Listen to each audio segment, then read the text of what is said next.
ትራኦሬ በመላው ዓለም እንደ ትልቅ ክስተት የመታየቱን ሚስጥር እንንገራችሁ። በእርግጥ አመጣጡ በመፈንቅለ መንግሥት ነበርና በጥርጣሬ ይታይ ነበር። እሱ ግን የለመድናቸውን አይነት የአፍሪካ መሪዎች አለመሆኑን ሲያሳየን ብዙ አልቆየም ነበር። ለመጀመሪያ ጊዜ የዓለምን ጥቁር ሕዝቦች ትኩረት የሳበው በራሽያ አፍሪካ ስብሰባ ላይ ነበር።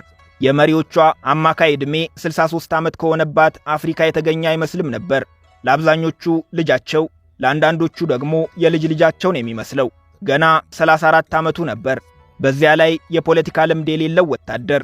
የአፍሪካ መሪዎች በተለመደው ፕሬዝደንታዊ ፕሮቶኮል ታጅበው ሲያልፉ፣ ትራኦሬ ግን ፍጹም ልዩ ሆኖ ነበር የቀረበው።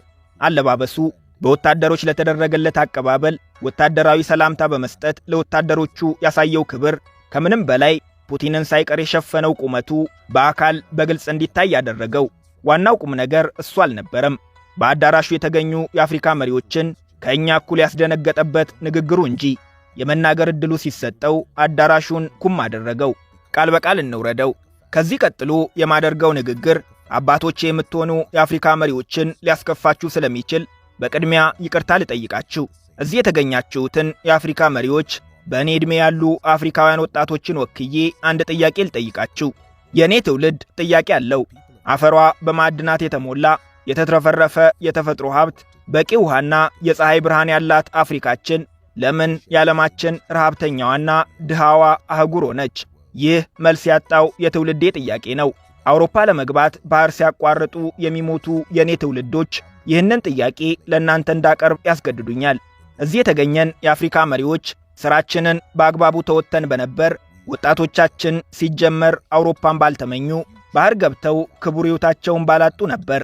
የሀገሬ የቡርኪና ፋሶ ሕዝብና እኔ ሀብታችንን እየበዘበዙ ድሃ ያደረጉንን ቅኝ ገዢዎች መዋጋት ጀምረናል። ይህንን በማድረጋችን ቅኝ ገዢዎቹ ሚሊሻዎች የሚል ስም ሰጥተውናል። እነሱ ይህንን ማለታቸው ችግር አልነበረውም። በስቃይ ላይ ለሚገኙ ሕዝቦቻቸው ጠብ የሚል መፍትሄ አምጥተው የማያውቁት የአፍሪካ መሪዎችም ይህንን የኢምፔሪያሊስቶች ዘፈን ሲደግሙት መስማት ግን ያሳዝናል። እኛን የሕዝብ መብት የሚረግጡ ሚሊሻዎች ይሉናል። የአፍሪካ መሪዎች ምዕራባውያን ጣታቸውን ባንቀሳቀሱ ቁጥር እነሱን ለማስደሰት መደነሳችንን ትተን ሕዝባችንን ስለመመገብ ብናስብ ይሻለናል። ችግሩ የአፍሪካ መሪዎች ሰርቶ ከመብላት ይልቅ እርዳታ እንወዳለን። በትናንትናው ዕለት ለምሳሌ የራሽያ መንግሥት ለአፍሪካ አገራት የስንዴ እርዳታ ሰጥቶናል። ለስጦታው እናመሰግናለን።